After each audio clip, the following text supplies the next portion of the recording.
Mayong buntag mga labs. Sayo pa lang sa buntag nagmata na ako kay lagi mo simba gidunta ko niya kay kini ako anak ko man kamata so nagplano ko alas 8 na lang mo simba ug sa dihang naaman day mi meeting day sa amo ang purok. So mauto ang alas 8 unta nga meeting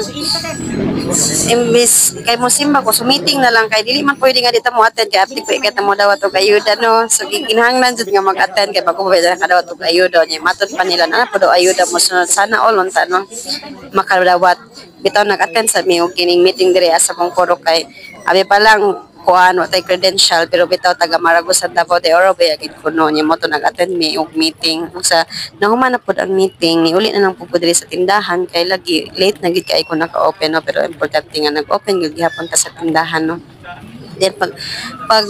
open pud nako nangumpra pud ko gamay ako nga ako lang gibilin diri sa tindahan kay lagi ako nangumpra pag human og pangumpra anan siya ginatunan no para dili pud kay hugaw tan-awon diri sa tindahan ba so while waiting ako lang sang gi-arrange no kay ako gihulat nga akong mama lagi kay nakahinumdum day ko nga September 28 man di ayo niya akong mama wala jud nakahinumdum nga ilahan ang anniversary ni papa sa kasal so mo to ako nagpahinumdum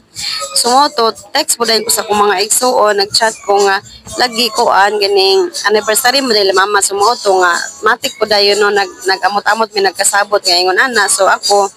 always on the go ko ning pagluto kay mao gini atong talent so live nakaluto dayon ko og pansit og maha kay mao mo gini pinaka-importante sa kanang mga okasyon no kining pansit kay matud pa nila pang long life daw ko no pero ambot nganong gitawag ig long life magiputol-putol man ako ning pansit long life pag bitaw kuan lang gid sa akong mama kanang unta sila lang gyapon sa akong papa forever babalag pa doon kay usaya akong papa pero dili napita ako siya gipaluto og kining biko kay siya man jud expert ana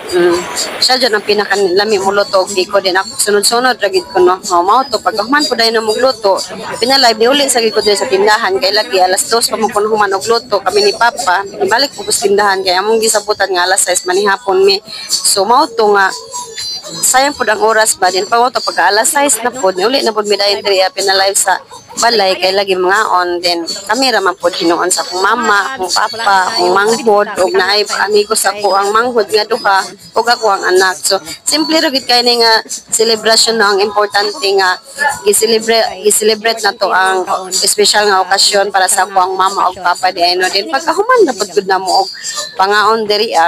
ibalik ra gud pud mi dayon sa tindahan kay syempre sayang man pud ang kuano kanang halin ba kay alas 6 media pa lang napad kay customers nga mag-anhi gid ana pagka Domingo manggod sa gabi murag ubay-ubay pud ang customer ba din sayangan pud ko nga dili magbalik mo to nga nigbalik na dayon mi so